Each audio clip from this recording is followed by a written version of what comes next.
सारे रिजल्ट एक एक करके आ रहे हैं। कल एक और बोर्ड का रिजल्ट आ रहा है, उसकी वीडियो मैं अलग से बनाऊंगा। बट सीबीएसई रिजल्ट का वेट बढ़ता ही जा रहा है। और अभी मैं अपने बच्चे की कॉपी चेक कर रहा था तो मुझे एक बच्चे का कमेंट आया जिसकी बाद मुझे लगा कि वीडियो फिर बना देता हूँ। सीबीएसई का रिजल्ट क्यों डिले हो रहा है और सीबीएसई का रिजल्ट कब तक आ सकता है। बच्चे बोल रहे हैं सर डेट बता दीजिए। तो चलिए आज डेट बता देते हैं आपको सीबीएसई का रिजल्ट कब आने की उम्मीद है। देखो, सीबीएसई एक बड़ा बोर्ड है और बहुत बड़ी संख्या के लाखों बच्चे इसका वेट कर रहे हैं रिजल्ट का। तो रिजल्ट आने की जो चांस है वो कब हैं, वो हैं 10 तारीख से 15 के बीच में। ये बात मैं आपको बार बार बोल रहा हूँ। बंगाल इलेक्शन हो चुका है, सारे बोर्ड के रिजल्ट ऑलमोस्ट आ चुके हैं। अब सीबीएसई रिजल्ट ही बचा हुआ है। सीबीएसई रिजल्ट लेट आने से फ़ायदा है नुकसान, ये मैं आपको बताना चाहता हूँ। सच बताऊं तो सीबीएसई रिजल्ट इसलिए लेट हो रहा है क्योंकि सीबीएसई कुछ प्रोसेसिंग कर रही है डेटा की, और कुछ कॉपीज़ जो गलत चेक हुई हैं या जिनमें चेकिंग में दिक्कत आई है उनको रिकॉल किया गया है। कॉपीज़ को रिकॉल आप कमेंट करिएगा। अगर आप कमेंट में लिखोगे रिकॉल तो मैं बताऊंगा किस किस सब्जेक्ट की कॉपी रिकॉल करवाई गई है, आपको आंसर देके, क्योंकि मैं ओपनली यहाँ बोलना नहीं चाहता हूँ। इसके अलावा आप अगर घबरा रहे हो कि आपके रिजल्ट लेट हो रहे हैं तो बिल्कुल घबराने की आवश्यकता नहीं है। लेट रिजल्ट होने से आपको फ़ायदा ही होगा। क्यों होगा फ़ायदा, बताता हूँ। देखो, अगर रिजल्ट लेट आता है इसका मतलब सीबीएसई मॉडरेशन पॉलिसी लगा रही है। इसका मतलब डेटा को प्रोसेस किया जा रहा है। इसका मतलब ग्रेस मार्क्स मिलने के ज़्यादा चांस हैं। इसका मतलब आपके नंबर ज़्यादा आएंगे। नहीं तो देखिए, कॉपी चेक हुई इस बार ऑन स्क्रीन, इधर कॉपी चेक हुई, इधर डेटा गया कंप्यूटर में। तो सीबीएसई के लिए बहुत आसान था आपका रिजल्ट देना 7 मई को, 6 मई को, 5 मई को। लेकिन सीबीएसई डेटा को प्रोसेस कर रही है अपने। सारे बोर्ड के रिजल्ट आ चुके हैं, आईसीएसई, यूपी बोर्ड, कल भी एक बोर्ड का रिजल्ट आने वाला है। अगर आपको पता हो कमेंट करना कल कौन से बोर्ड का रिजल्ट आएगा। जैक का आ चुका है, झारखंड का। अब सीबीएसई अपने रिजल्ट को पूरा अच्छी तरह से मॉनिटर करके कहाँ पर दिक्कत हुई है, किस पेपर को ज़्यादा हार्ड माना गया है, किस पेपर में सेट्स अलग अलग डिफ़िकल्टी लेवल के आए हैं। जैसे क्लास 10th मैथ्स का पेपर बहुत हार्ड आया था लेकिन मार्क्स बहुत अच्छे आए बच्चों के। ये बात मैं हमेशा कहता हूँ, जब भी पेपर हार्ड आएगा तभी मार्क्स ज़्यादा मिलेंगे, चेकिंग लीनियंट होगी। इंटरनली मेरा ऐसा विश्वास है कि सीबीएसई ऐसा करती है। मेरे एक्सपीरियंस से बता रहा हूँ आपको मैं। जब भी पेपर हार्ड आता है तो सीबीएसई डेटा प्रोसेसिंग करती है और मोटेशन लगाती है। इसके अलावा बच्चों ने मुझे से पूछा था कि सर फिजिक्स में क्वेश्चन बहुत हार्ड आया था आउट ऑफ सिलेबस, क्या उस पर ग्रेस मार्क्स मिलेंगे क्या। बिल्कुल मिलेंगे। कुछ बच्चों ने मुझसे पूछा था कि अगर हम 33% पे पास होते हो, जो बच्चा 30% तक भी करके आ गया होगा वो पास हो जाएगा, 3% का बम जंप आपको मिल जाएगा।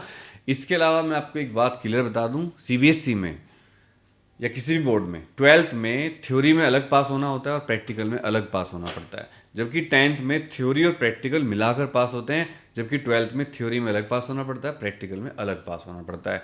ये बात आप यहाँ पर बिल्कुल क्लियर समझ लीजिए। कभी आप सोचो कि हमारे तो नंबर आए नहीं, हमने तो अच्छा पेपर किया था।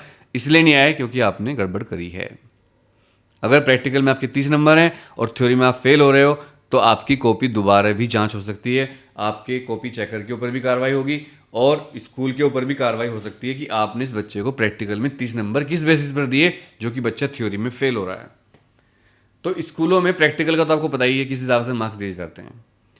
किसी की सोर्स लग गई उसको मार्क्स दे दिए, कोई प्रिंसिपल का जानने वाला है, कोई टीचर से ट्यूशन पढ़ता है या कहीं सिफारिश आ गई, मार्क्स मिल जाता है, आपको सब पता है। मैं ओपनली बोल रहा हूँ। अगर जिस दिन सीरियसली प्रैक्टिकल होने शुरू हो गए तो भाई बहुत कम बच्चे ही पास हो पाएंगे प्रैक्टिकल में। 30 नंबर लाना तो बहुत बड़ी बात है। होता ये है कि जो बच्चा स्कूल का अच्छा बच्चा होता है पढ़ाई में, उसी को प्रैक्टिकल में फुल मार्क्स दे दिए जाते हैं। जरूरी नहीं कि जो बच्चा थ्योरी में अच्छा हो, नंबर ज़्यादा लाता हो, प्रैक्टिकल में भी अच्छा हो। ऐसा बिल्कुल ज़रूरी नहीं है। पर जब चल रहा है तो चल रहा है, जब ठीक होगा तो होगा। तो बस यही था, आप बिल्कुल परेशान ना हो। और हाँ, प्री बोर्ड से आपके नंबर ज़्यादा ही आएंगे। अगर आपके प्री बोर्ड में आए थे 40% तो आपके 50% आएंगे।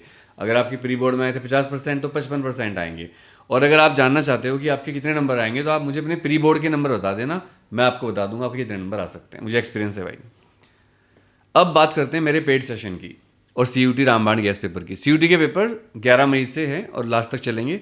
तो सीयूटी का आज नोटिफिकेशन भी आया है। आप ट्रांसपेरेंट बोतल लेके जा सकते हो, आप कलावा बांध सकते हो। एनटीए में, नीट में कलावे काट दिए गए, बहुत हंगामा हुआ। कलावा इस बार नहीं कटेगा आपका। आप धार्मिक अटायर पहन सकते हो पर आपकी फ्रिस्किंग होगी, चेकिंग होगी। सीयूटी के रामबाण गैस पेपर बना दिए हैं। 500 रुपये पर सब्जेक्ट की गुरुदक्षिणा देकर आप सीयूटी के रामबाण गैस पेपर ले सकते हो। या आप मुझसे पेड सेशन चाहते हो, काउंसलिंग करवाना चाहते हो अपनी, या अपना पेपर डिस्कस करना चाहते हो मेरे साथ कोई भी, तो 9818777622 पर आप व्हाट्सएप पर लिखिए पेड सेशन। या फिर अगर आपको CUT का रामबाण गैस पेपर लेना है तो आप लिखिए CUT रामबाण, सब्जेक्ट कौन सा लेना है आपको। इसके अलावा मैं ऑनलाइन फिजिक्स पढ़ाता हूँ 1 to 1, 2-2, 3-3 बच्चों के ग्रुप में, तो आप उसको पढ़ सकते हो मेरे से। अगर आपको मुझसे फिजिक्स पढ़नी तो आप व्हाट्सएप कर सकते हैं मुझे 9818777622 पर। सस्ते ऐप बेस्ड कोर्स से आपको फ़ायदा भी हो सकता है, नहीं भी हो सकता है। पेपर हार्ड आ रहे हैं, उसी के हिसाब से एक्सपर्ट फैकल्टी से पढ़ाई करिए जहाँ पर आपका कैमरा ऑन हो। ऑनलाइन क्लास बेकार तब होती है जब कैमरा ऑफ करके बैठ जाते हो, या ऐप बेस्ड कोर्स में जहाँ पर टीचर को पता ही नहीं होता बच्चा कर क्या रहा है।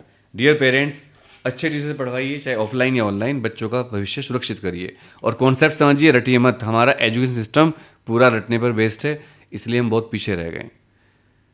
समझना पड़ेगा फिजिक्स को, फिजिक्स समझने वाला सब्जेक्ट है। Wish you all the best, love you all, जय हिंद।